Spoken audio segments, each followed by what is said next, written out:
Hi, I'm Dan Kubisky, co-chair of the International Community for the Society of Professional Journalists. Every so often, we in the international community conduct short interviews with journalists and experts around the world to talk about press freedom and threats to journalism and to journalists. A few months ago, the international community looked at the global fact-checking network. At that time, we talked with Duuya Baatar, founder and director of the Nest Center for Journalism, Innovation, and Development in Ulaan Battar, Mongolia. I'll put a link for that session in the comment section. We learned recently from the Nest Center that new legislation could severely impact freedom of expression in Mongolia. So we asked Duuya to join us and explain what's going on. So Duuya, thank you for taking time from your hectic schedule to explain to our audience what is happening in Mongolia with this new legislation. So could you please just tell us what it is and why you are concerned? Thank you, Dan. Thank you very much for letting us use this platform and address the SPJ community once again. It's great to be back and addressing the SPJ community. So late last week, Mongolia's lawmakers, namely the leading Mongolian People's Party, passed this new legislation called Law on Protecting Human Rights on Social Media, which they claimed will help protect human rights, especially children's rights on social media, helping prevent them from becoming victims of cybercrimes. But we are concerned for two reasons. One, the way in which the law was passed. It was passed in a very fast manner of 2 days, almost a little over 48 hours after the public first saw the law being submitted to the parliament until it was finally approved by the parliament.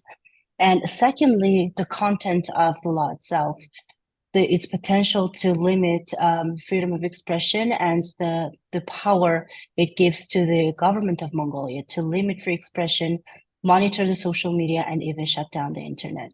So we at first were very reluctant of getting into the content of the law, because then that might seem as if we agree that the law was passed.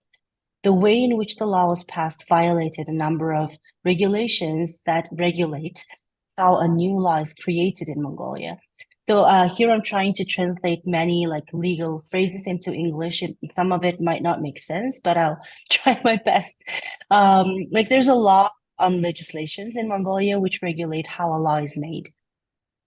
So according to this, there are certain due steps that need to be taken while some government member or parliament member is creating or drafting the law, submitting the law, and having the law approved or discussed at the parliament. So there were violations in all of these steps. So we are concerned that this is creating this habit for Mongolian lawmakers, the Mongolian People's Party, to create new legislations without having it consulted with the public. Okay, so that talks about the problem of how the legislation was brought forward.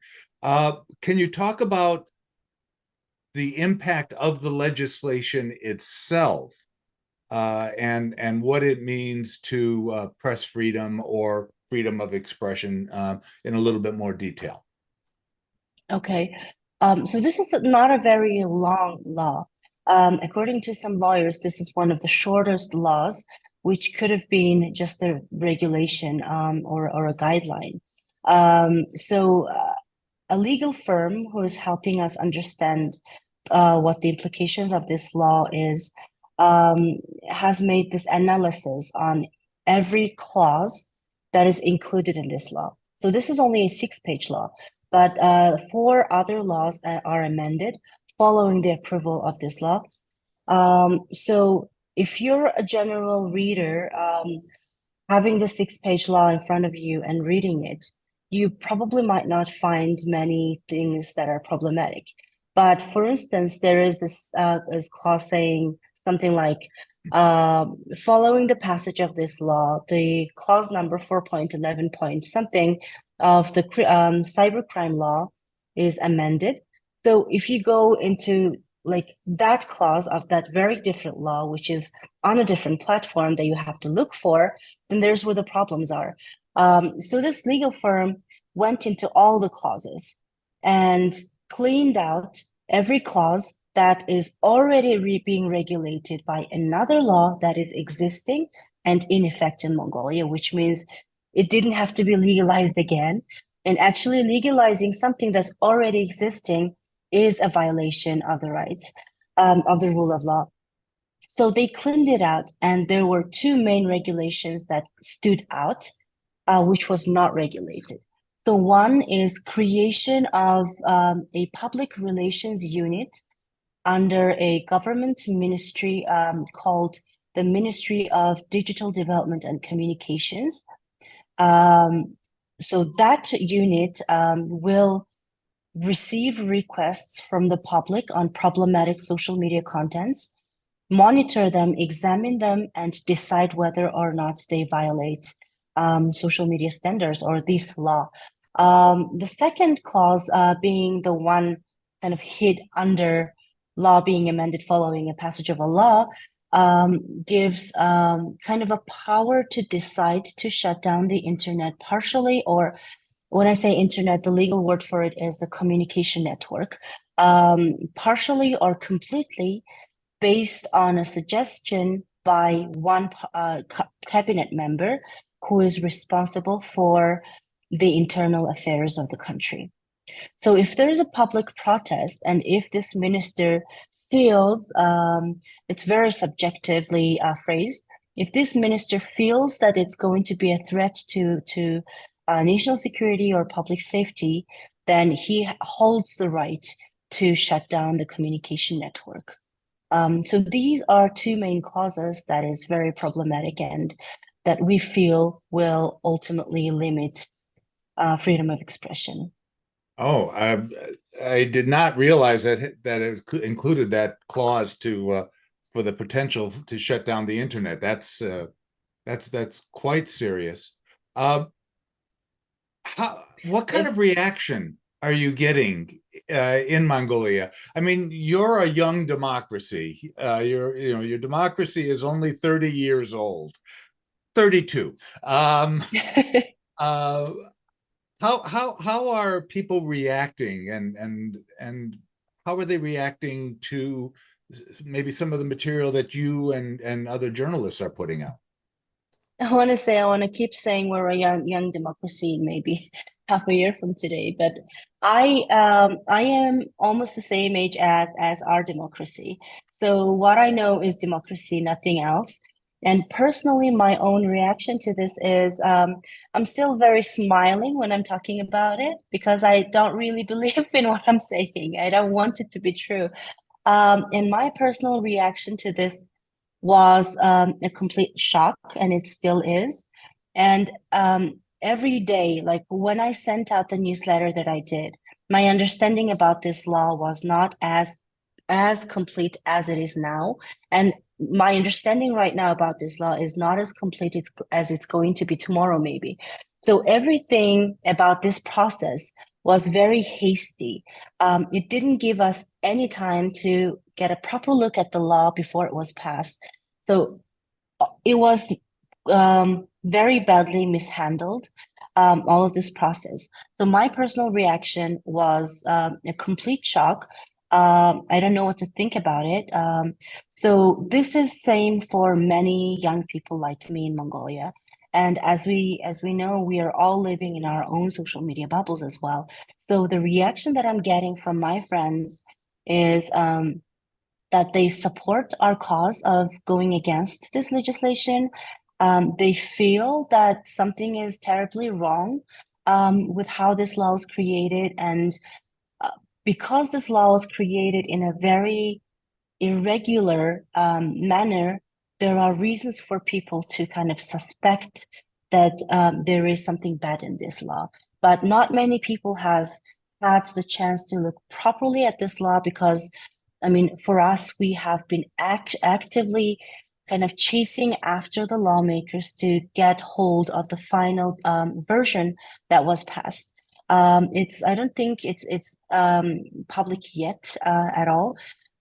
So we are pursuing actively after what has happened to be better informed, and we're trying to make a lot of people as informed as we are right now in Mongolia and outside of Mongolia. But the reaction we're getting from Mongolia is many people, many members of the public actually do believe that it is actually going to protect children from becoming targets of cyber crimes, like becoming a victim of sexual exploitation and other things.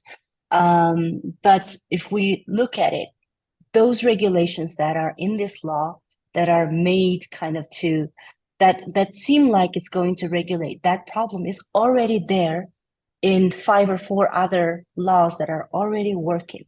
So there's no need to actually enact this law. There is a consensus that we do need a law, that a regulation that regulates social media to a certain extent, like protects privacy and stuff.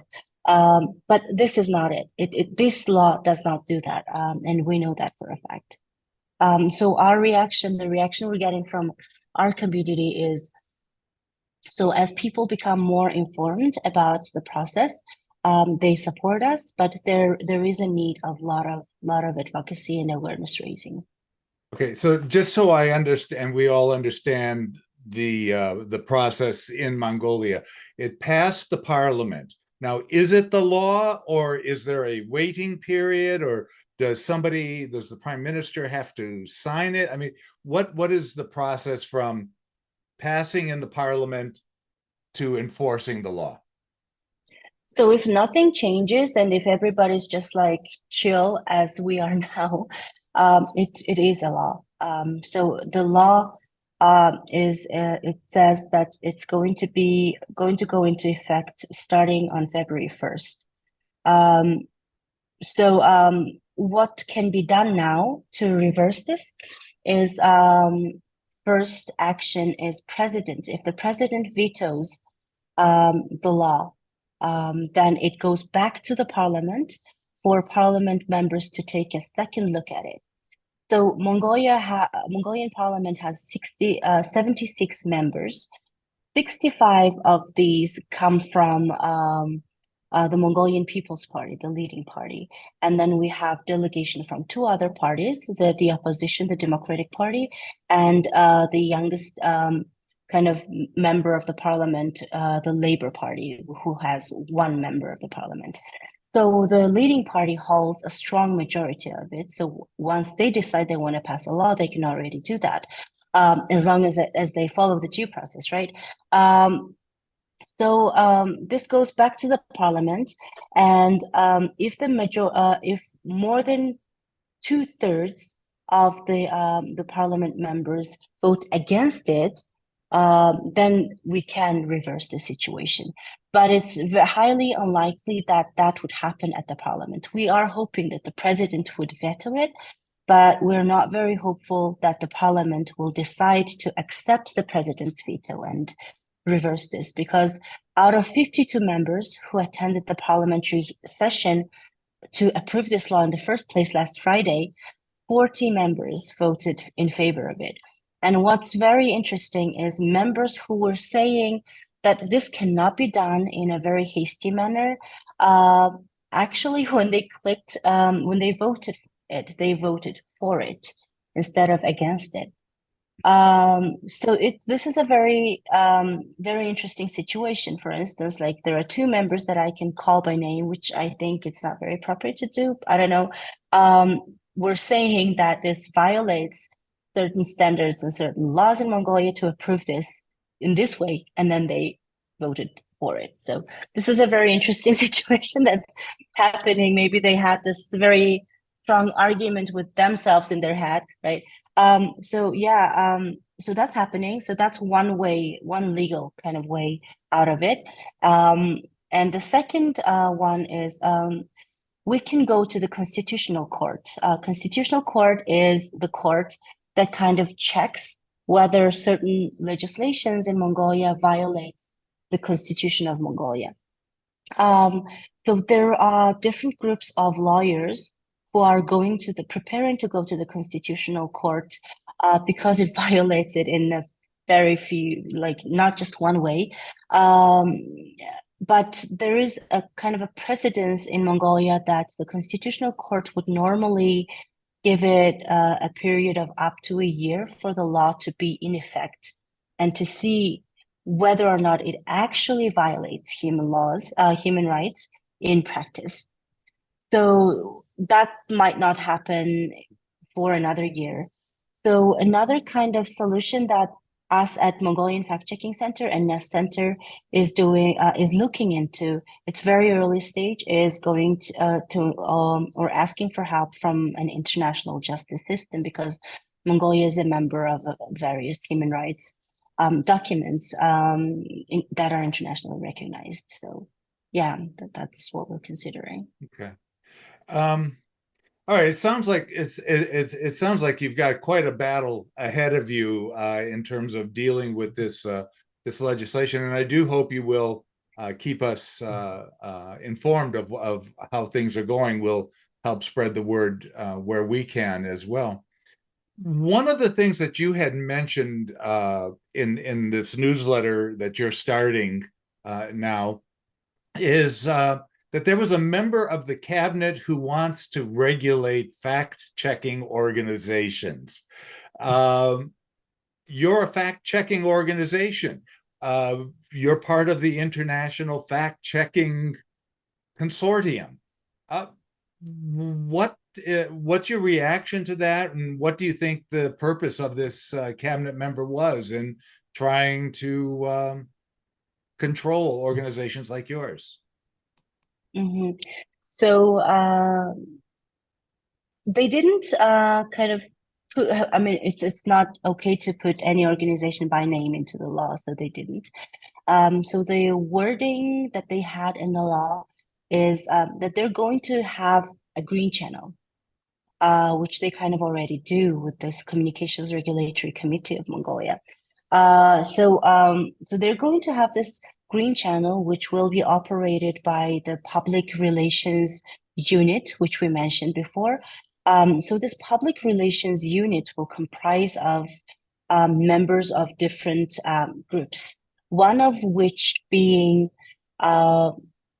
can be an internationally recognized NGO who has access to the green channel. When they say green channel, we're thinking it basically refers to something like the fact-checking tool, which we have as Meta's third-party fact-checking partner. So what we do is when there is misinformation or problematic information that has certain consequences on the Facebook platform or Instagram platform, then we base on the facts and examine the facts, cross-validate them. And if it is not true or misleading, then we publish an article explaining why this is true or why this is not true, why this is incomplete, and publish it, and then connect that content which is still existing on the social media platform with our fact-checking article, so that people who are exposed to that content can go to our link and educate themselves on why it's false or why it's true. So we do have that technological possibility in Mongolia. And Mongolian Fact Checking Center, which were the logo you can see over here, kind of operates that. So what we're seeing is they want to pretty much use that technological possibility to take down any content that this unit feels is problematic. But we don't take down contents. We only label them and connect it with the place where people can get the true and validated information. What we do is I was going to say, so what the difference is, you see something that might be problematic in terms of accuracy, and you print the accurate information. The other idea is, well, there's something that's inaccurate, let's just take it down. Or we No, think it's not just the inaccuracy. yeah, Yeah, we think it's inaccurate, or we think it's misinformation. So we'll just yeah. take it down with no accompanying For article. instance, yeah, for instance, if it is a personal information on a state official that somebody posted without their permission, then this is a problematic content and they will have the right to take this down. So that's where like this all these problems are. I mean, these problematic contents are regulated in a different way um, in different laws that are already existing. I have to say that again. But now they're just going to have the possibility without the due process at court and just be the court themselves and like enact on it themselves. Yeah, so this public relations unit is expected to have between 13 to 15 people. This number is not included in the law, but the initiator of this law, the cabinet member who is in charge of digital development and communications of Mongolia, did a live on Facebook and explained some details that's not in the law and kind of to enlighten us. So he provided this information that it's going to have between 13 to 15 people. So apparently those 13 to 15 people are going to be getting requests from 3.5 million Mongolian people. And then they will be deciding on whether or not those contents are problematic within 72 hours. So yeah, we need to have 15 superhumans in Mongolia to do that. Yeah, so Okay. We're running low on time here. Just have a couple of just one last quick question, if I could. Uh, as we mentioned, Mongolia is a young democracy. You're facing all the growing pains of press freedom and debate, open debate. Is there, and you're facing all the threats to your freedoms coming from people who sometimes think the good old days were the good old days. Um, what can we do outside Mongolia to provide support to you, your organization, and to Mongolian journalists in general? thank you for that question. It means a lot to us. But the problem is we don't know what to want because we've never been in a similar situation like this. So when I printed out, well, sent out my first newsletter, which is the only one out there right now, I didn't have a call to action. And I was asked by one of the people who got the newsletter to include a call to action, and that's when we actually started thinking about it. So what do we do? So our official kind of ask right now is to spread the word outside of Mongolia. We're doing working day and night to spread the word here in Mongolia. But spread the word outside of Mongolia, and interviews like this and the questions we're getting from people, it kind of informs us on what we need to be paying attention to, because we are very inexperienced in this thing. We have ran away from politics as much as we could, as much as we could avoid it, and now I guess it's not possible anymore. So yeah, our call to action, our key ask from the international community is please spread the word on this. Please provide your feedbacks and your judgments. Is it really not okay? Like, is it really a beginning of something that's really bad? I mean, these are questions still we have as well. And your inputs, your judgments and your feedbacks will also inform us ourselves a lot and other people outside of Mongolia. Yeah, and that's what I would ask. Now, And one more thing, if anybody has experience going to the asking for help from international justice system, we now have the UN ICJ in mind, and we're studying their processes, and we've kind of started preparing for it. But if anybody has any experience dealing with that situation,